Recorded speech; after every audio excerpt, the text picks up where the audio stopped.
Hey there. Welcome to Andrew's Take, where I will explain current events in a quick and unbiased way. I come from a graduate background in modern U.S. military history. Today, let's discuss the U.S. seizure of Venezuelan President Nicholas Maduro. So, what happened? On January 3rd, U.S. Special Forces captured Nicholas Maduro in a nighttime raid that saw no U.S. deaths and only minor injuries. The U.S. Secretary of State, Marco Rubio, framed the seizure as a law enforcement action taken to stem drug trafficking and immigration into the U.S. Now, is this really about law enforcement? No, for the most part, it isn't. There are members of the administration who believe that this is about drugs and immigration, specifically Stephen Miller, but that was not the main calculus of the people involved. So, why did the Trump administration decide to go forward with the operation? It almost certainly was not a decision made from one overlying reason, but rather a confluence of different reasons and interests based on factions within the Trump administration, such as gaining domestic political support from Venezuelan and Cuban immigrants, particularly in Florida, Rubio's home state, securing the largest oil reserves in the world, or just making a statement to the world about the so-called Don Roe doctrine, especially to Russia and China, our near peers. What is the Monroe Doctrine and why is the administration referencing it?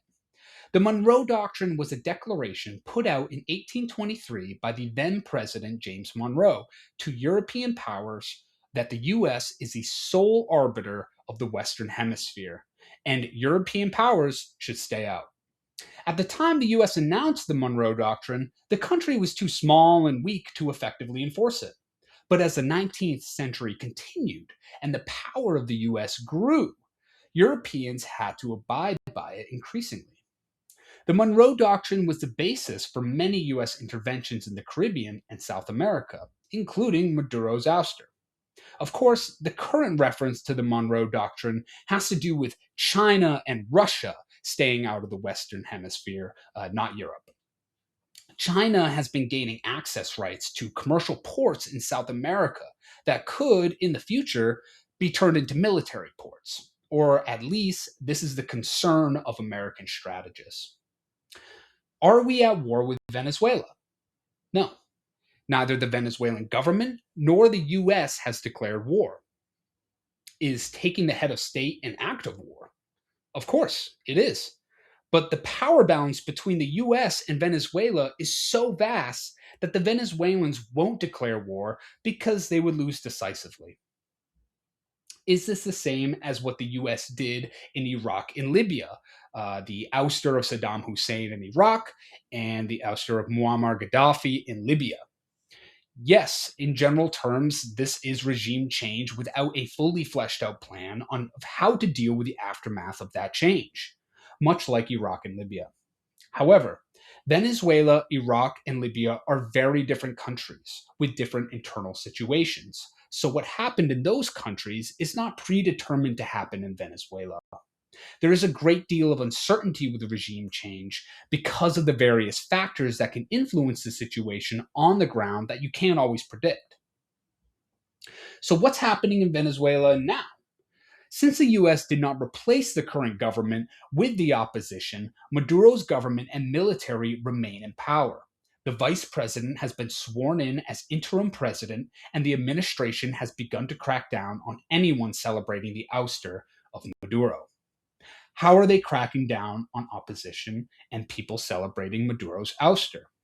The Venezuelan government has mobilized its militia units called colectivos to harass opposition and scare them from organizing and speaking out.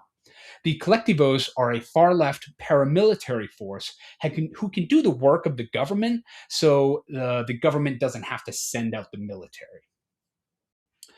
How has Maduro and his ruling party stayed in power for so long?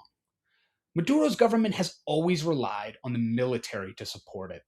Historians like to joke that the early German state, Prussia, was not a country with an army, but an army with a country. Now, I wouldn't say Venezuela is that extreme, but the military is the key institution in the country. They have been loyal to the Maduro government because they've benefited from it. socially and economically. Their loyalty is not ideologically based. So, what does this all mean for Americans? Right now, not too much.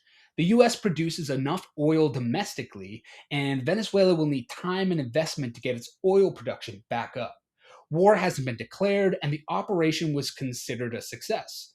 For now, the US may decide to move on to other actors in the region it considers hostile, like Cuba. How are Republicans, conservatives reacting?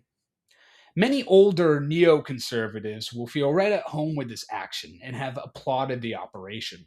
Some MAGA populists, on the other hand, have already spoken out against the operation since it conflicts with the purported ideal of many conservative populists. That is, foreign intervention is wrong. Regime change and foreign interventions were huge issues that gave rise to modern conservative populism. Figures such as Representative Thomas Massey and former Representative Marjorie Taylor Greene have publicly criticized the operation. Trump's base, loyal to a fault, generally supports the president in whatever action he takes. So there hasn't been too much pushback from the party as a whole.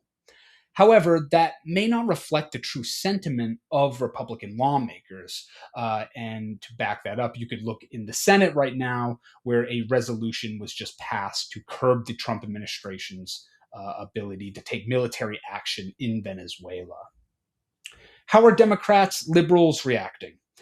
Democrats are generally critical of the administration's action, describing the operation as another example of overreach. However, there is a strong interventionist wing in the Democratic Party, so not everyone has condemned the action, such as Senator John Fetterman, who openly supported it.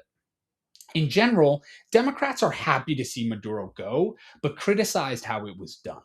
Democratic leadership is also angry at being left in the dark about the administration's plans. How is the rest of the world reacting?